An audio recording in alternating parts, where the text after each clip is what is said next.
Voilà,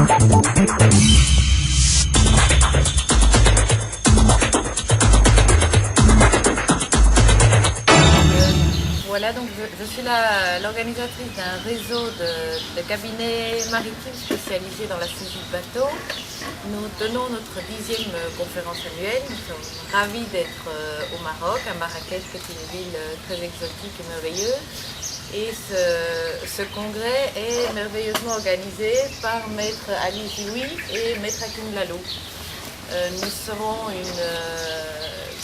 60 cabinets internationaux de plus de 30 pays par le monde, donc venant de tous les continents. Et pour fêter ce 10e anniversaire, cette 10e conférence, c'est merveilleux d'avoir cet environnement de Marrakech et qui a attiré d'autant plus de personnes par cet exotisme étranger.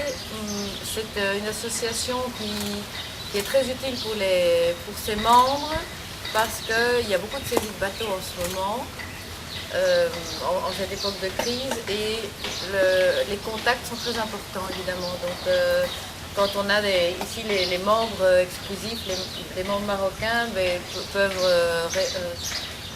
référer des cas à leurs confrères de par le monde. Ils ont une plateforme de cabinets dans 88 pays différents, donc ça leur apporte une ouverture sur là où se trouve le bateau. Ouais. Je pense que c'est la première fois un grand congrès organisé par un cabinet de jeunes avocats. Qu'est-ce que vous pouvez me dire de ça? Je pense qu'ils ont fait ça de façon très dynamique et formidable. C'est vrai que c'est une occasion unique d'avoir autant de pays réunis, de tous les continents du monde. Donc il y en a qui viennent du Panama, du Canada, des États-Unis. Je pense qu'effectivement c'est un jeune cabinet, mais qui a un fondement qui est connu dans le milieu maritime, et donc ils ont derrière eux toute cette tradition déjà du cabinet qui a une certaine position sur le marché et qui est appréciée par tous les autres cabinets internationaux. Merci. في مجال ديال القانون البحري، وهذا قانون جديد، انتم كمكتب ديال المحاماة ديال اول مره، اعتقد ما كتعتبروش مغامره بالنسبه للمكتب ديال المحاماة انه ينظم هذا المؤتمر الدولي 40 دوله كما قلتم. Avant, c'est effectivement un gros challenge, parce que réunir plus de 40 cabinets venant de tous les horizons, de tous les continents. Ce qu'il faut souligner également, c'est que le parterre de personnes qui va assister à la conférence n'est pas seulement représenté par des cabinets d'avocats, mais également par tout le corps judiciaire, en ce compris les présidents des cours d'appel de Casablanca, de Marrakech, les présidents des tribunaux de commerce. Donc c'est une conférence d'une grande envergure. Donc avant tout, bien sûr, c'est un challenge pour le cabinet d'organiser cela, mais avant d'être un challenge, c'est un honneur, parce que, comme vous l'avez rappelé, c'est la première fois que ce type de conférence est organisée par l'association dans un pays africain ou un pays arabe.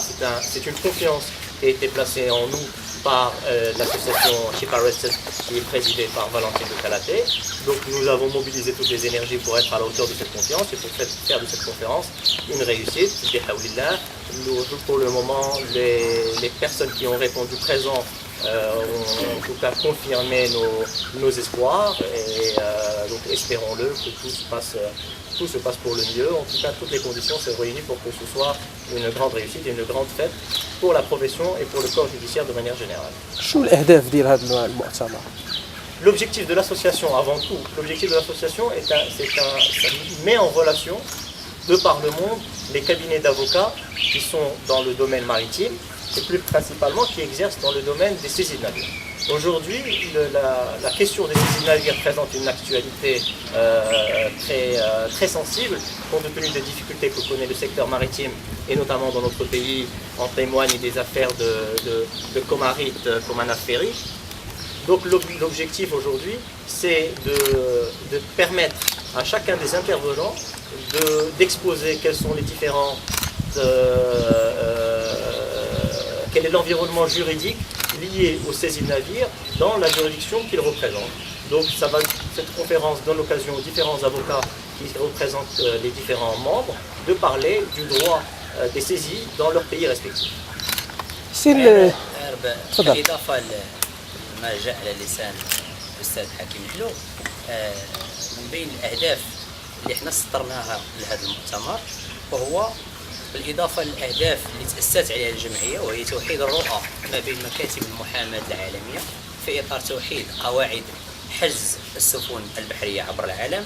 هناك أهداف سطرناها نحن محليا، وهي إعطاء المغرب إشعاع أكبر وتعريف البلد ديالنا على مستوى هذه المكاتب ديال المحاماة، لأنها تتمثل تقريبا أو أكثر من 40 دولة، وبالتالي كنعتبروا بأن هادو سفراء حلوا بالوطن ديالنا وغيتعرفوا أكثر على المغرب وعلى التطور ديال الاجتهاد القضائي اللي كاين فيه، وكذلك على ما وصل إليه المغرب من تطور على المستوى الاجتماعي والسياسي وكذلك القضائي.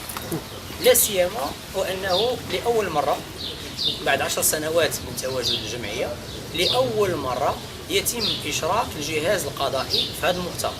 المؤتمرات السابقة كانت تضم ثلة من مكاتب المحاماة العالمية، ولكن لأول مرة في هذه السنة آثرنا أن نشرك زملائنا القضاة على مستوى مستشارين والقضاة ديال محاكم الاستئناف ولا محكمة النقد ولا المحاكم التجارية باش يشاركوا معنا في هذا المؤتمر في إطار تدخلات وفي إطار كذلك مناقشة القضايا المتعلقة بالسفن البحرية. إذا من هذا المنبر نحن نحيي زملائنا القضاة اللي لباو الطلب ديالنا والدعوة بكل تلقائية، وكنتمناو أن الجهود ديالنا كمحامون والجهود ديالهم كقضاة تضافر لما فيه الخير ديال هذا البلد ولما فيه الإشعاع ديالو على جميع المستويات. بالنسبة لأكبر الإشكاليات اللي غادي يتم المناقشة ديالها في القانون البحري، شنو المؤتمر على ماذا سيركز؟ كما قلت الموضوع ديال اللي كتركز عليه الجمعية وهو توحيد قواعد حجز السفن عبر العالم. كما كتعرفوا الحجز ديال السفن يخضع إلى قواعد خاصة وإلى تقنيات وعمليات خاصة، وبالتالي فإنه منظم بمقتضى اتفاقيات ومعاهدات دولية، ولكن التطبيق العملي ديال هذه المعاهدات الدولية يختلف من دولة إلى أخرى حسب طبعا القوانين الداخلية ديالها وكذلك حسب الأعراف والتقاليد ديالها وحسب ما وصل إليه الاجتهاد القضائي على مستوى هذه الدول. ولذلك الهدف من هذا المؤتمر هو تجميع كل ما وصل إليه الاجتهاد القضائي في إطار الحجز الدولي للسفن البحرية مبادلة أو تعريف كل مكتب بما وصل إليه الاجتهاد القضائي في البلد ديالو، ومن ثم طبعا توحيد الرؤى حول حجز السفن ولما لا تأثير على المشرعين الداخليين من أجل تطوير هذه المعاهدات بما يتناسب ومتطلبات التجارة الدولية العالمية. Madame, pourquoi Marrakech pour organiser ce congrès? Bien, comme l'a dit Maître Lalou, nous avions, après avoir été à New York l'année passée, nous avions pensé avoir cette ouverture sur les pays arabes. Donc le Maroc avait toute sa raison d'être comme pays aux frontières de l'Atlantique et de la Méditerranée, une vraie juridiction pour saisir les bateaux.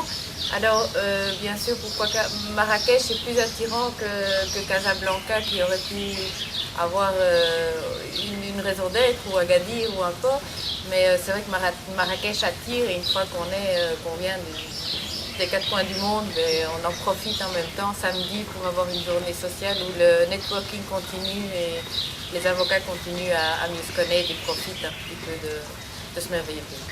أستاذ حلو، شنو التجربة المغربية في هذا الباب ديال قانون البحرية؟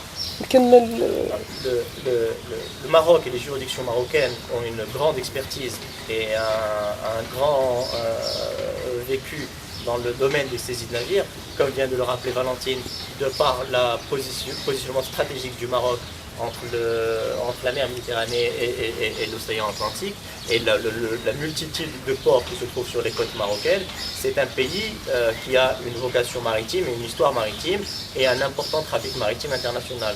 Donc, par définition, la possibilité de saisir des navires se pose énormément pour le Maroc, puisqu'il offre une grande possibilité. Et le Maroc en particulier, il est membre de la Convention de Bruxelles de 1952, et les tribunaux marocains sont probablement parmi de toutes les juridictions étrangères, c'est une des juridictions qui a une très grande expertise en matière de droit applicable à ces navires, de par la multitude de demandes qui se présentent devant leur juridiction au quotidien. سي بزواش ماذا تنتظرون من هذا المؤتمر؟